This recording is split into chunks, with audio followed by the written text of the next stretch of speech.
Hey, what's going on, guys? I've got a 2008 Hyundai Sonata. I'm going to use this car to show you how to change your brake light switch. But first, we're going to look at the fuses. There's actually two fuses used by the car for the brake light switch. So let's take a look. This 15 amp fuse right here, this actually provides power to the brake light switch for use for the lights, for the brake lights.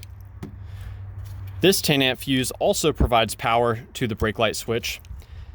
The power from this fuse, though, is not used for the brake lights. It's used to tell the computer whether or not you are hitting the brakes.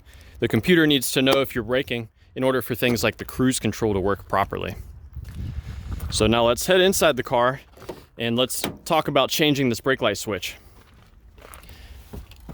Now, first thing I want to mention real quick, let's take a look down here below. There is a common issue that can arise where your brake lights will just stay on permanently, and that's if this little rubber piece disintegrates. I've seen a lot of times this little rubber insert will break and it will result in the plunger of your brake light switch sticking out and your brakes will always be on. You can see there's the little plunger right there that comes out when you hit the brakes. As far as changing this though, you're gonna have to find some way of holding the brake pedal down, because you need clearance to get to the switch. So you can use like a very long, like a pry bar in between the seat and the pedal. However you do it, it's easiest to get it pushed down if the engine's running, because you've got the vacuum assist.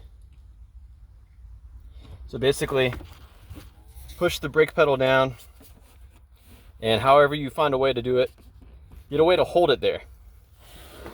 So now we're holding it down, we've got room. Let's pop down here and talk about changing the switch. So you can see here we have room to get to the front of the switch. There's two nuts here that clamp the switch to this bracket. It's a 14 millimeter. I've got this pre-loosened, but what you're gonna wanna do is remove this front switch, or remove this front nut. The rear nut can move as well. That's how you adjust the placement of the switch. And with the switch removed, you can disconnect it. You just push with your thumb on this piece while you pull it. So we've got it disconnected here. I do want to mention how you can test the circuit. The two pins at the top, pins 1 and 2, those are for the brake lights. If you take a paper clip or a wire and connect those two pins together, it should result in your brake lights coming on. So that's a good way you can troubleshoot the system there. Now, when you've got your new switch, position the rear nut to be in the same spot as it is on the old switch. This will help it be easier to adjust. And the hole in the bracket is slotted, so this piece can only slide in one way. And with it slid in, you'll want to install the nut. Shoot.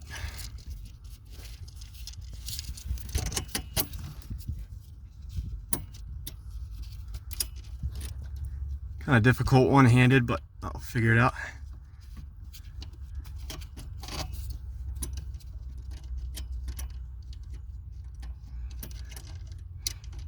Now, when you have the nut on there, you don't want to fully tighten it down with the wrench just yet, because you need to check and make sure that the clearance is good. And don't forget to hook up the electrical part. Now you can see the plunger is all the way out. Let's remove the little pry bar here that's holding the brake pedal down, and you'll see the brake pedal will come back up. Now you see the plunger is still sticking out just a little bit.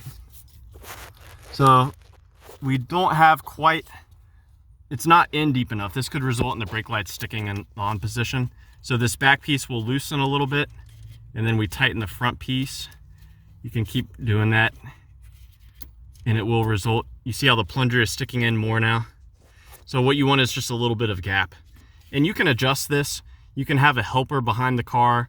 When you slowly hit the brake pedal, you can have them tell you when the brakes come on. A few different ways you can do it.